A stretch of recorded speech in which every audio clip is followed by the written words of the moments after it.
learning reflections with practical examples. Hope we will have some time to discuss some, to reflect our learning to some scenarios, the actual scenarios in the workplace. So that would be the best way to reflect the learning, and how do you relate it to the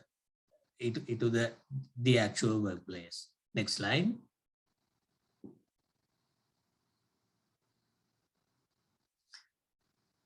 All right, there we are. Expectation of evaluation. We need able evaluators. It's not enough. We need to make them capable evaluators. That is also not enough. When the capability joins with the required ingredients of knowledge, skills, and dispositions, that will make competent evaluators. When competent evaluators start working, and then when they grow and progress with the experience, with the exposure, they will slowly gather their expertise in the field, and they will become qualified evaluators. Qualified evaluators will give you the credible, reliable, and useful evaluation.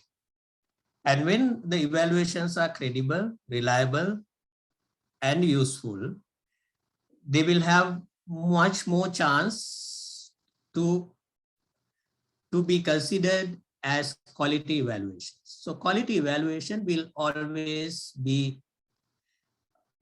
have a chance to be used by the stakeholders. So when the stakeholders want to use the quality evaluation, that will improve policies, organizations, and programs. Then finally, the ripple effect will be measurable. We all know that will improve quality of life. That is the cycle that we have to act in the context of competence. And here, what is important is to develop people, to develop evaluators as a human resource, from able evaluators to become qualified evaluators through the professional development journey. Next slide.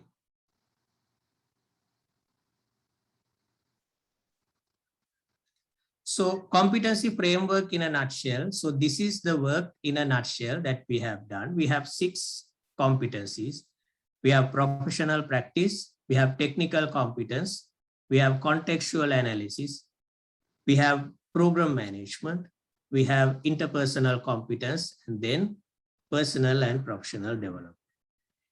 And there are 6 competency domains, 43 competencies, and 208 indicative behaviors.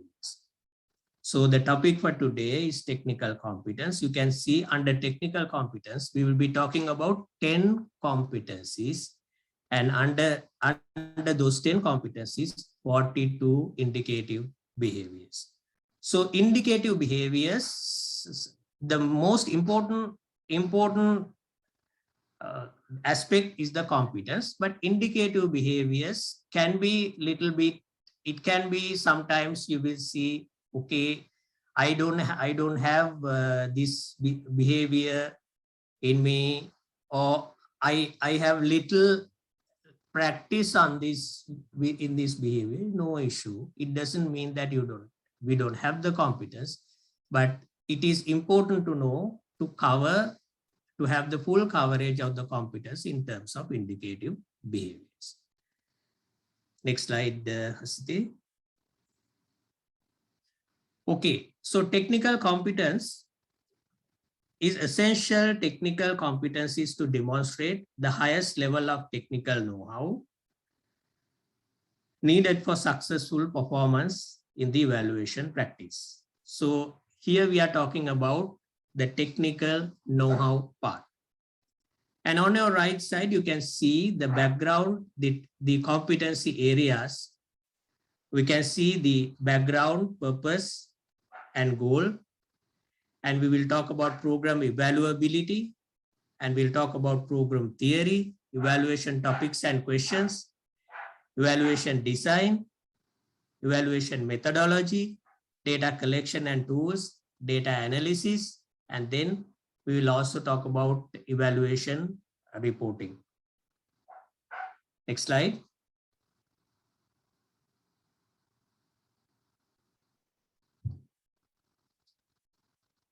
So all of these competencies will have to work in combination. And when they work in combination, that will serve a performance criteria. That is the nature of the competencies. So what is the performance criteria? I will not dwell on each and every word in the screen. Evaluators should perform their work with highest technical capabilities to define, plan, design, develop, and deploy effective evaluation programs. And on the systematic inquiry side, they should conduct systematic, methodical, and efficient database inquiries with sound analytical rigor and relevant to the evaluation context, and the use of effective reporting, dissemination of evaluation results to those who need it with feedback, feed-forward mechanism. So it is that will cover the entire performance promise in terms of technical competencies in the evaluation practice. So that will cover the planning, the designing, implementation, and the systematic inquiry, the analytical side, and also the dissemination of information and feedback, and also feed forward. We sometimes have to, when we do some interim progress reporting, when we revisit our plan from time to time, when we keep the required stakeholders posted on the progress, and we will do some signposting. We will anticipate something and give a signal to the end of the line. So feed forward is also not much spoken about it, very important in the evaluation practice. Next slide.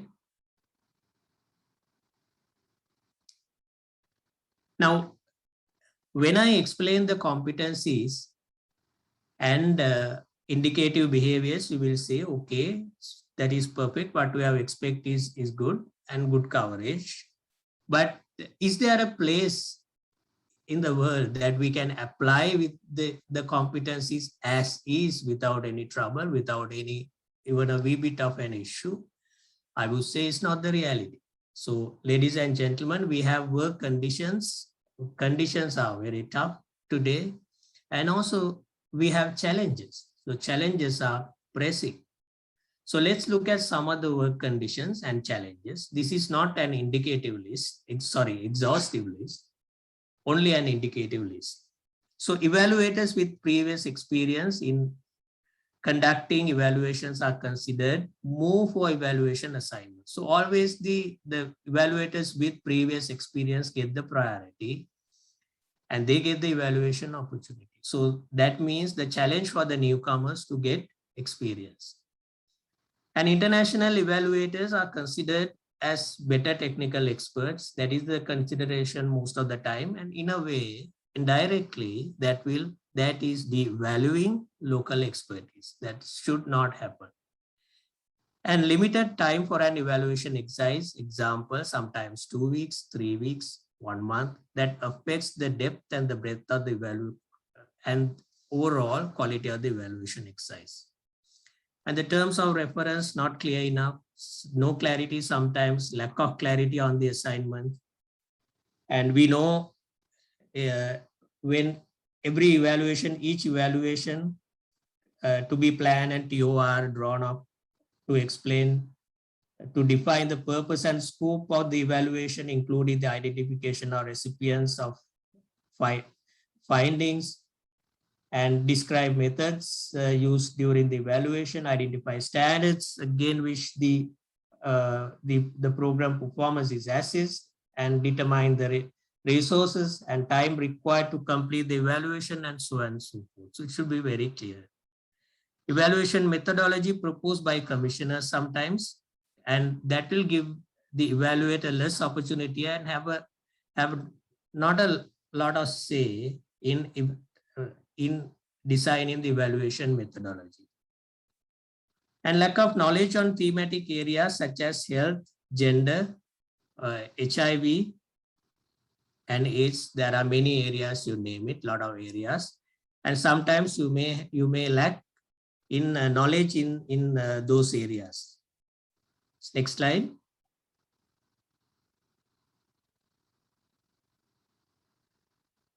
And lack of resources for evaluators. We all know about budgetary allocations. Then global donors can have standards. Sometimes it can be like example 2%, 3%, and that may not be the same for local organizations. Sometimes the human resources, the staffing and staffing support is also maybe not the firmly stand. So staff may also be maybe temporary. So that will create the high turnover rate, and then that impacts the seamless continuation of evaluation work. And when organizations are on cost cutting or cost avoidance mode in turbulent times, evaluation budgets are the first to get trimmed down. So that is also, we have to accept that reality as well. Sometimes you might have already experienced this reality with the COVID situation in some organizations. May not be the case common for all, but that is one of the realities. And donor influence for evaluation have highs and lows. Some donors, they expect they demand evaluation, and they expect the evaluation at a very high level, and they expect and respect. But some donors, they consider it at a relatively low end. And M&E professionals should sometimes report to program directors. Sometimes there cannot be a kind of an executive directorship for M&E. So that affects the independence, and that will only compel the evaluators to use evaluation to do some touch-up work on the to cover the program loopholes. And like executive leadership may lack evaluation knowledge. So we are very fortunate if we have an executive director, or our leader is a maestro in the evaluation. Very fortunate, but sometimes that is not the case. And they also lack in evaluation knowledge. So when you lack in evaluation knowledge, you will lose your confidence, and you cannot expect something that you are really do not know. So that will also have an effect for the evaluators to in their working context. Next slide.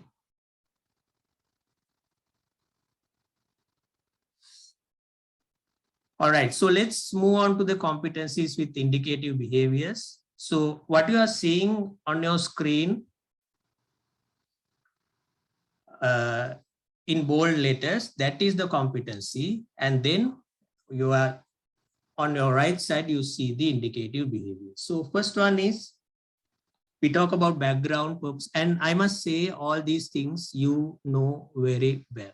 I don't have to, because this is the technical stuff. You all are evaluators, and you know the in and out of these technical competencies, because you are demonstrating these competencies in your day-to-day practice. Only thing is what is the expectation, how the technical capabilities are organized as a competency in a competency framework. That is something that you may want to know, and that you might have an interest. So the first one is defines the background. I'm not going into the technicalities details, but when required, I will explain it with 1 or 2 words. Defines the background, purpose, goals, and objectives of the evaluation. So, and develops initial narrative description considering the rationale, the scale of intervention, role of the partner organization, implications of contextual factors, and if there is a change history of the context, that also you can consider. and the program maturity stages. And then you define the purpose, goals, and objectives and uses of the evaluation in consultation with the stakeholders. So you have many stakeholders. You have sponsors, collaborators, and coalition partners, funding officials, administrators, managers, staff. So they are more involved in program operations, and you also have affected or impacted parties like the members, the advocacy group, the community residents. Likewise, you can have many stakeholders. So why do we do evaluations? We have, on a high level, we have two main purposes. First one is to improve future aid policy, programs, and projects through feedback mechanisms and lesson learned.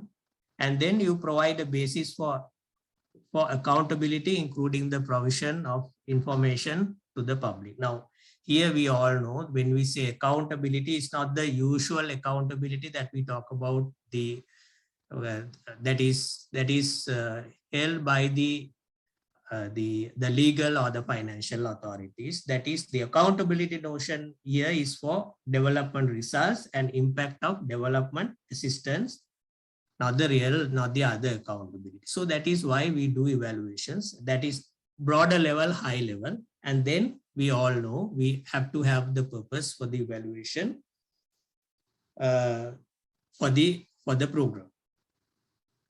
And then on the program evaluability, determines program evaluability. So in this competence, you are considering the range, the activities or the range of activities. Overall, what you are expecting is to improve the prospects of the evaluation. So you assess and determines the ability to which activity, range of activities or project program be evaluated, preserving the credibility, reliability, and usefulness. And you determine the scope of the evaluation. So we all know the scope can be can be country, region, issues connected in this particular sector, the time period, that can be geographical coverage, target groups, interventions, all will come within the perimeter of the evaluation. That is those are boundaries. And you can use assessed evaluability to determine the correct timing for your evaluation in the project life cycle, and to review whether the objectives are identified adequately. You can revisit your objectives and indicators, whether they are identified clearly, and result can be verified objectively. So overall, what we are looking here is how you can improve the prospects of the evaluation. Next slide.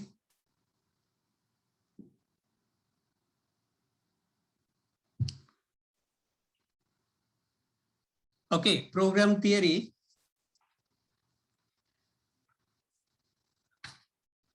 Now we all know the theory of change, and we all know the logical models. So here the constructs program theory, a theory of change that clarifies the thinking behind the program for the evaluation through progressive discussion, facilitative brainstorming tools and techniques. And as evaluators, we provide that technical facilitation to construct the program theory of change. We all know it's the results chain: inputs, activities, outputs, outcomes, and impacts. And we all know that to it become a proper theory of change, it should be grounded by firm theories. Like it should be a consultative effort, that you consult all the stakeholders. It would be based on the ground. It should be tested again and again and verified through robust evidence, and also it should lead continuous learning. And it's basically how you can convert the problem tree to the solution tree.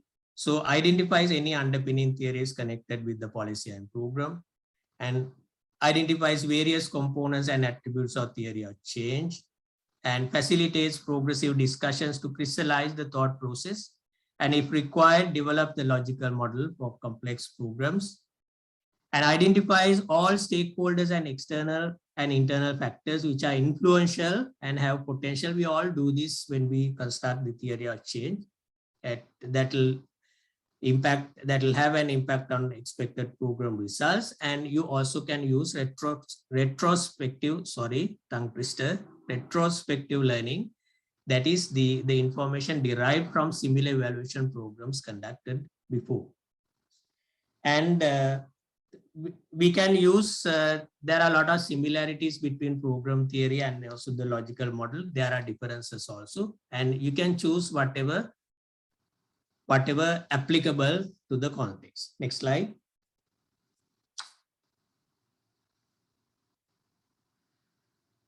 Okay, I hope I am making myself clear to you and not disturbing your thought flow. So we'll move on to the evaluation topics and questions. And the competency here is defines, topics, issues, framework. We all know the topics and questions come from the topics. And with the evaluation topics and issues, that will create the framework for us to extract the relevant questions. That will develop evaluation questions. So you can use theory of change and logical models to provide an outline of the project measures of success that can be faced during the development phases, and agrees with the stakeholders on core areas of inquiry, appropriate key evaluation questions. And you can either sit with evaluation advisory group and identify key evaluation questions, agree with them. For example, did the program support the growth of Y evaluation capacity when it connected with the outcome, or in the formative base? If it is connected, you can ask whether, I mean, I'm thinking about hypothetical, up to what extent the country context, country evaluation context conducive to competency assessment. That is about relevance. And if you want to go on the efficiency, you can think about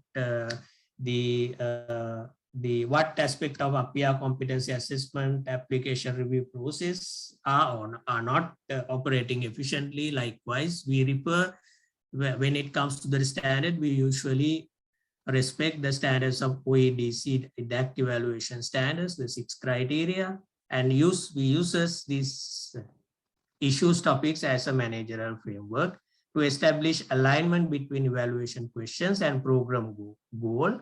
Everything has to serve the evaluation goal of the evaluation by addressing the rationale, the achievement of objectives, impacts, and effects. Next slide.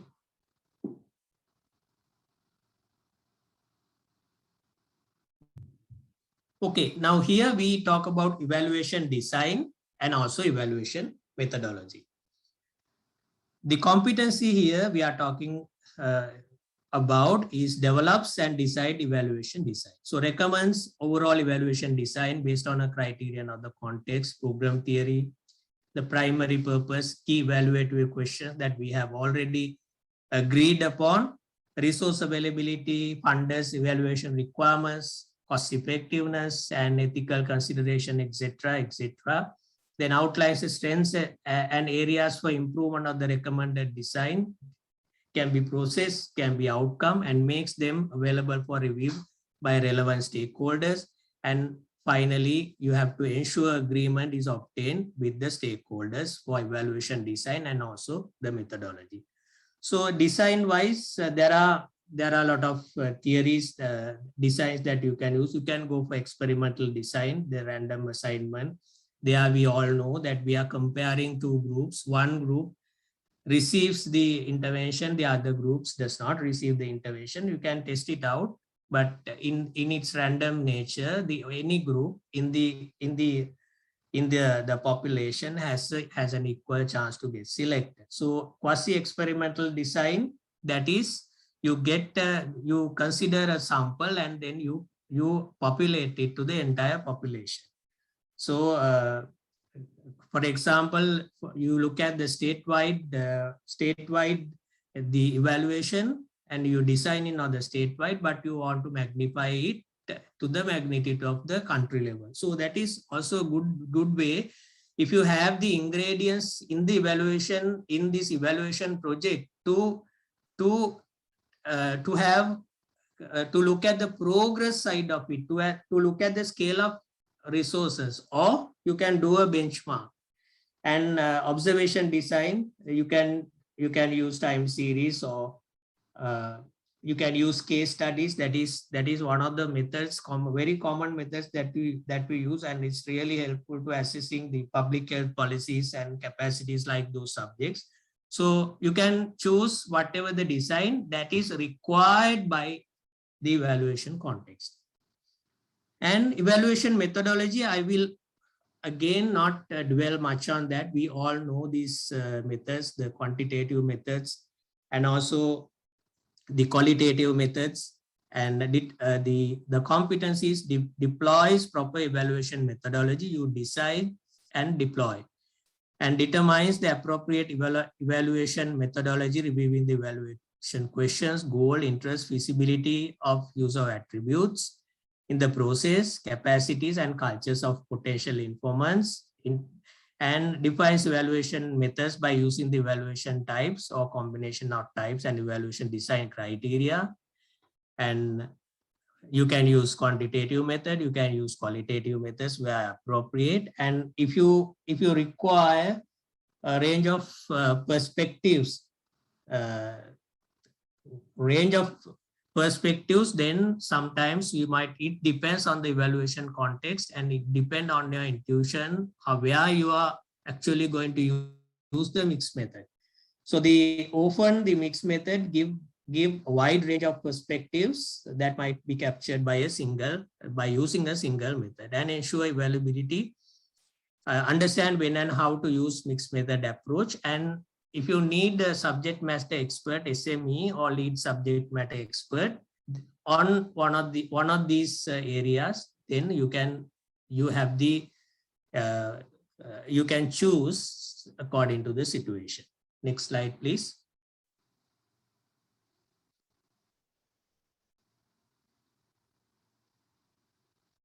Thank you.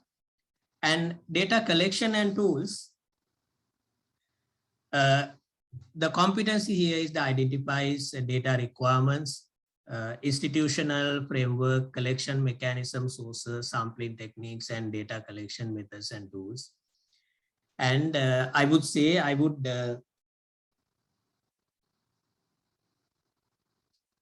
want to mention before this, at this stage, about the evaluation metrics also, just to mention it.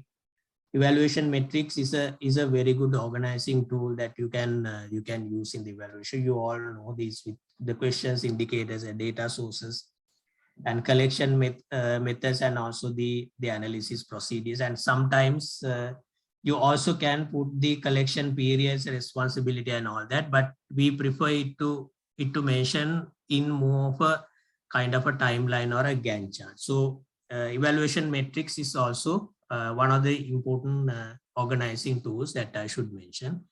And here, when it comes to data collection and tools, indicates the type of data required to answer each evaluation question. We all know the primary data, something that you directly obtain, gather from research, and the secondary already captured through primary, and sampling methods and techniques, appropriate tools. And you need to take cultures and languages of potential informants into consideration.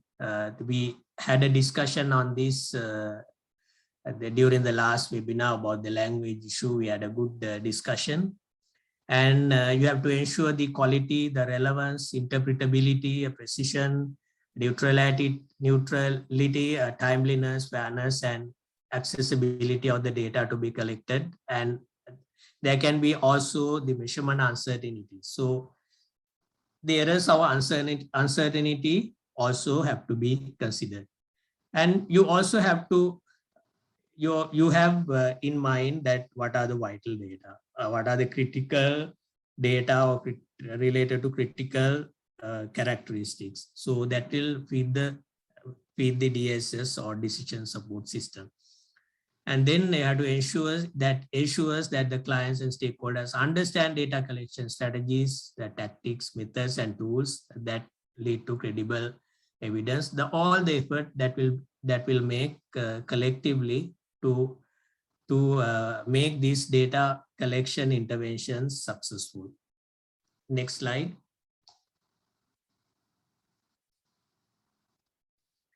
And we'll move on to data analysis part.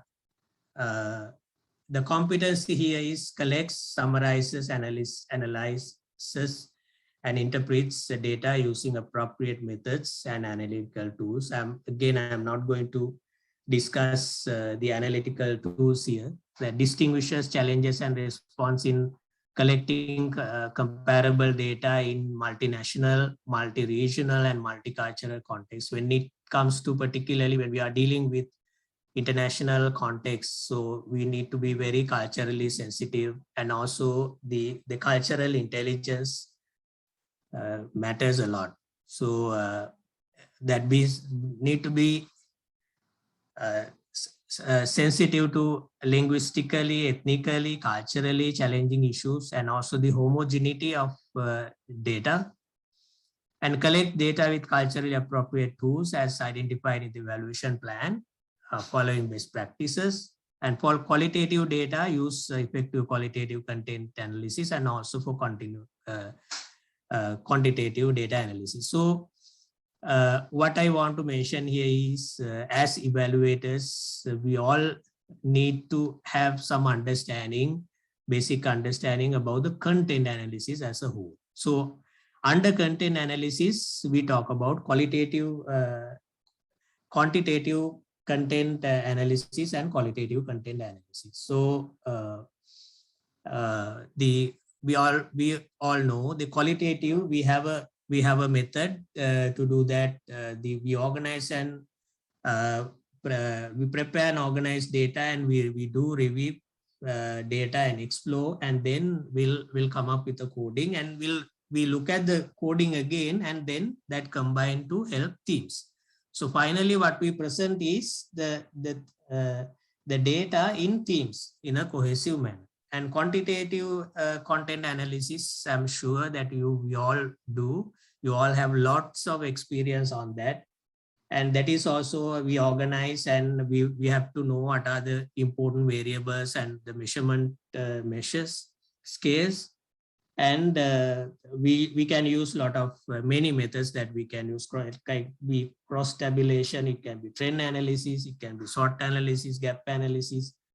But we should have some knowledge on the statistics, the descriptive statistics. Maybe when it comes to, it can be some central focus statistic, like the averages, mean, median, mode, and also the statistic about the dispersion, like standard deviation and all. So an ability to use data analysis software.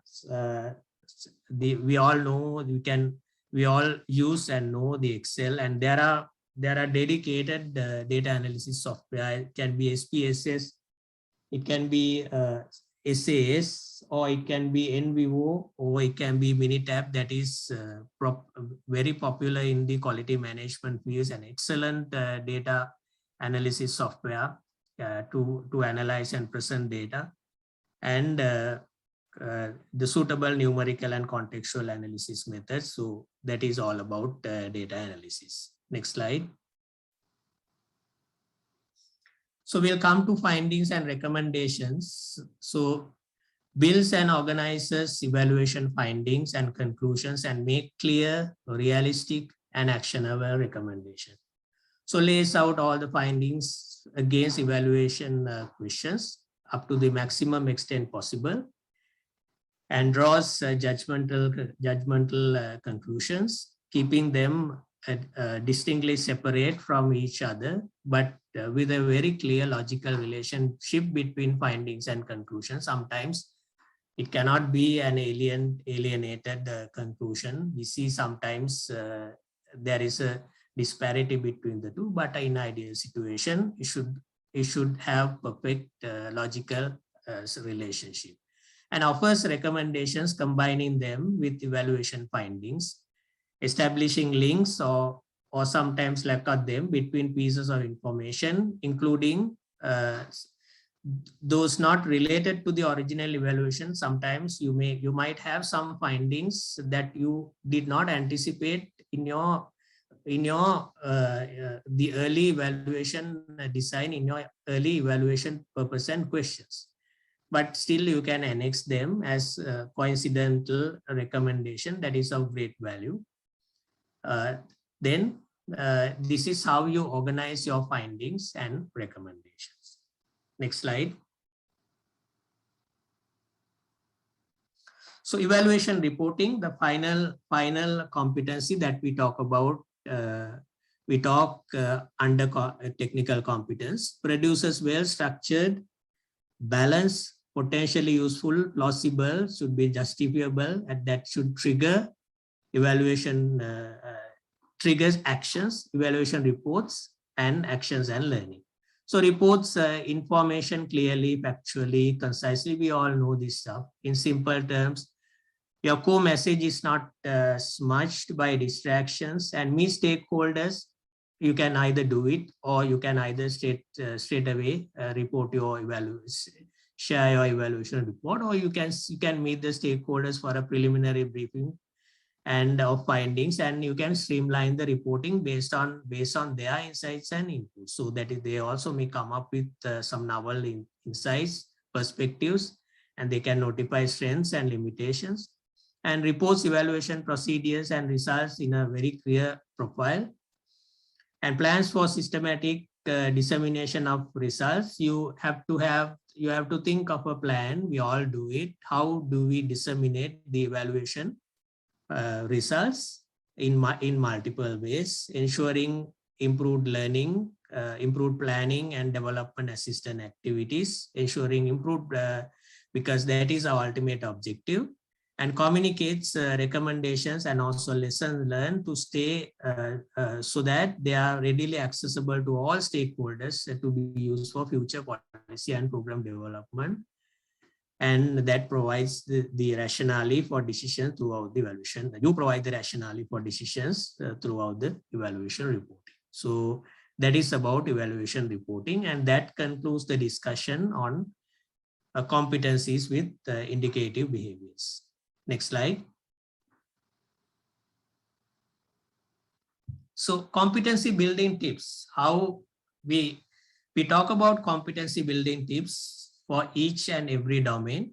So thumb rule: try out, apply, practice what you have learned, and follow recognized courses to build technical competency. I must say, ladies and gentlemen, there is no substance for practice. You have to practice, apply, practice, and then only you will understand and you will get the competence. And programmatic experience in specific sectors would be a good idea. That will definitely come in handy when you take up different evaluation assignments. And hang out with geeks, working with seasoned professionals to get advice and skill up support, and exchange of expertise. You have one may be good in quantitative analysis, not so good in qualitative techniques, but you have a friend of yours who is very good in qualitative analysis. So when you have the evaluation assignment, get his support as well, brief him and get his support. So that is the perfect way of improving yourself. And volunteering for evaluation projects and get experience for the advanced beginners. It's a very good thing to get experience, and subscribing to technical sites. And there are a lot of practical groups, not only for the profession of evaluation, even other professions, they are very rich in practice groups. So join to these practice groups, and also you can get subscription of magazines, and you can attend online tutorials, webinars on special technical topics. So these are some of the ideas that you can build your technical competency, and you might have your own ways. You might have experienced your own ways to improve technical competency for sure. Next slide. I think we are coming to an end. Yes. The highest technical competence is all about knowing your subject well and also application. So we can look at the learning experience, learning reflections. We have 3 scenarios as learning reflections, but I think we can first, if you have questions, if you have already passed some questions, or if you have any questions that are popping up in your mind, we can first give a chance to that, or else I'll invite Asela, if you can just share your ideas on one of the topics. If it depends on the questions that you will raise. So first we'll look at the questions, Hasiti, and then we also can consider the learning reflection scenarios. Thank you very much for patient listening. I hope you have gathered something out of this presentation that is useful to build your competencies. Thank you, Rachel, for the comprehensive coverage. So now for our audience, if you have any questions, please free to raise them now. And meanwhile, I will go to the chat. There are a few questions. So Sonam is asking for like a little more insights on the forward feedback. Yeah, it's a general. It's in other professions. We usually talk about feedback mechanisms. When something is happened, then you are always looking at your upstream to give feedback to your upstream. You are looking back, but at the same time you can think of feed forward. If something is if you identify in your, for example, in your internal progress review, you have to report the progress from time to time. And if you foresee, or if you anticipate that something is something that you have not covered before, not identified before, can pop up in the near future, then you always can make a shout to that to those groups. Okay, be prepared, or maybe your staff, there is an area that we have not covered, and it can pop up according to the current progress review. It can pop up in the future. So it's good to give a shout to the people, to the stakeholders who are relevant, and to improve your prospects, or improve your future activities. So that is the idea of feed forwarding. Okay, thank you very much. So there is another question. Doreen is asking, as there are technical competency for young and emerging evaluators, is there any opportunity available to work with expert evaluators as voluntary to become familiar in monitoring and evaluation field and get their feedback and improve in the field? If there is any opportunity available, how to get connect with that? I would like to ask, I'd like to respond to part of the question. I think when you start and work as evaluators, so one of the things that you can do is to enhance your network, and I would say it's curate your network, your internal circle carefully, and you can get connected with the other evaluation organization, maybe your country evaluation organization, country WOPE, and through these networks, and also the organizational links, you will get to know the seasoned evaluators. Then when you get to know them and get familiarized with them, then you will get a chance to explain your intention to join voluntarily to evaluation exercises. That is one way that you can think of. Maybe Asela, if you would like to share the part of this response. I'm really glad that you can help. Thank you, Ruchira, and thank you, Doreen, for this excellent question. Actually, yeah, there are several things you can think about if you are a emerging evaluator. That as we mentioned about in the webinar today, Ruchira, that definitely you need technical competencies and of course other competencies as well. But this part is very important. This is about methodologies, evaluation design, things like that. So you should be technically competent. So you have to learn about this technical part. So now this webinar is very important to see what are the technical competencies you should know. So evaluators should have those technical competencies. And I have seen in many experienced evaluators also lack some of the areas this technical part. So learn this properly, so you know technical aspects very well. That is one thing. Secondly, how to get the experience? That's your main question. So there are opportunities now. You can of course work with an expert evaluation. Let's say there is an evaluation expert evaluation is doing that. Even if you join as an assistant to the expert evaluation, you will learn the whole process and how the expert, the experienced evaluator is doing it. So that is one, opportunity.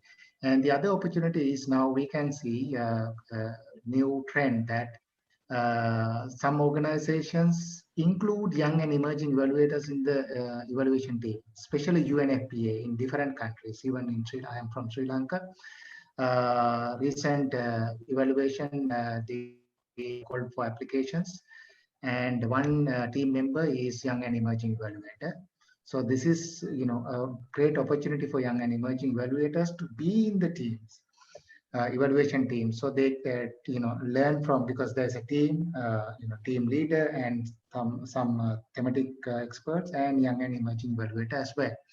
And the other opportunity is your networking, learning from others through different other ways. So there is, Evaluate Asia. So you can join Evaluate Asia, and there is, peer-to-peer career development, career advisory initiative, which is also, jointly implemented by Evaluate Asia. And every month there is a session, webinar on career advisory for MNE.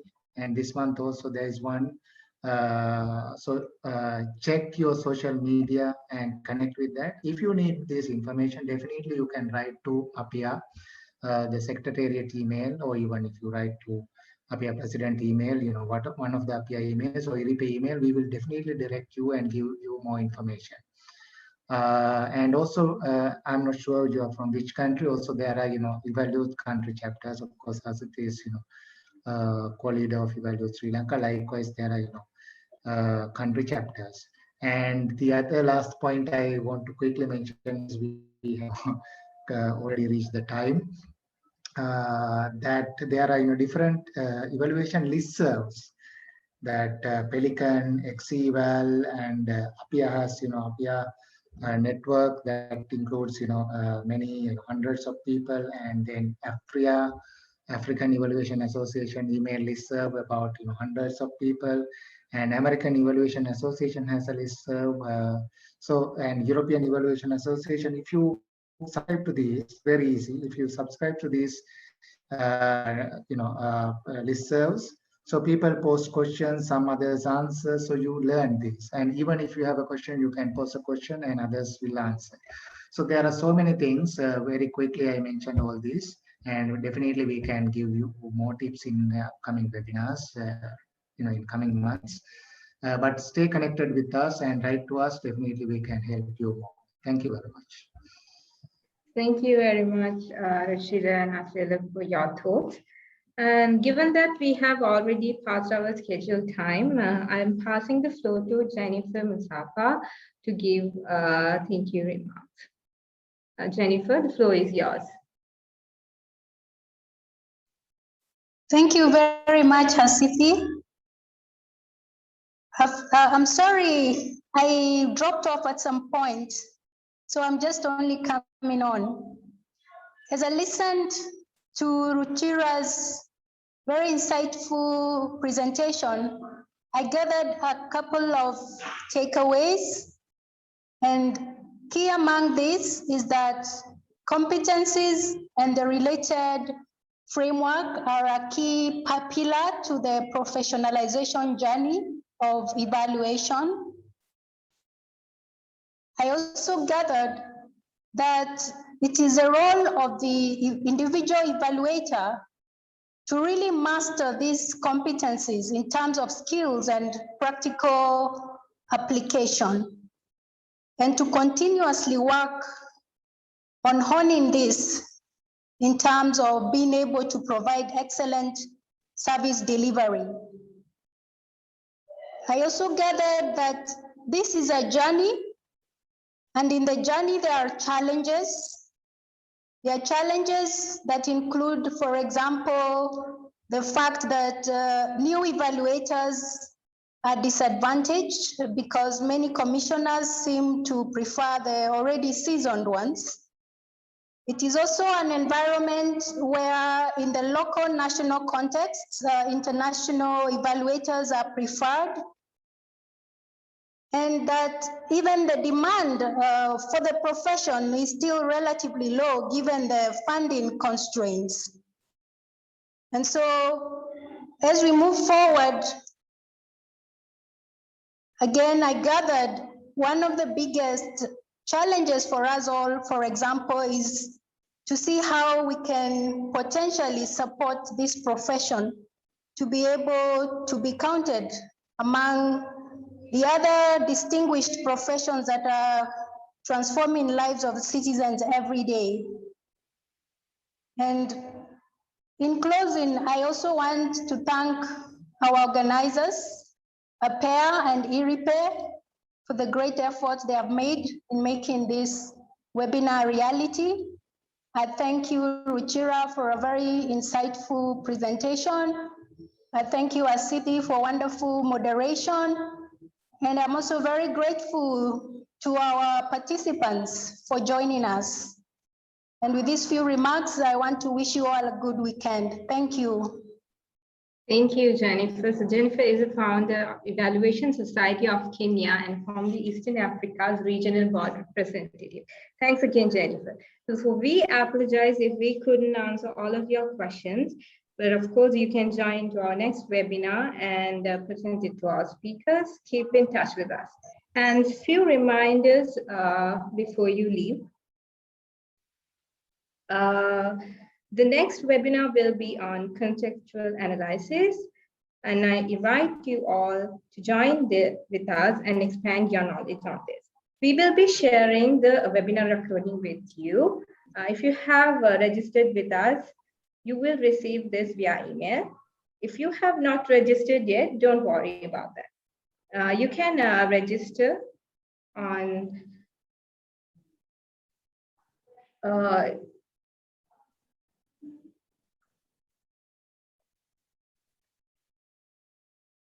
hello. If you have not registered yet, please register on http://comfe2021. So the next webinar will be on Saturday, 24 July 2021 at the same time, 6:30 p.m. IEST, the 9 a.m. EST. So thank you again for joining with us. Be safe, be smart, and be kind. And if you have any concerns, please email us at iripay.info@gmail.com/apia.secretariat@gmail.com. Thank you everyone for joining with us today.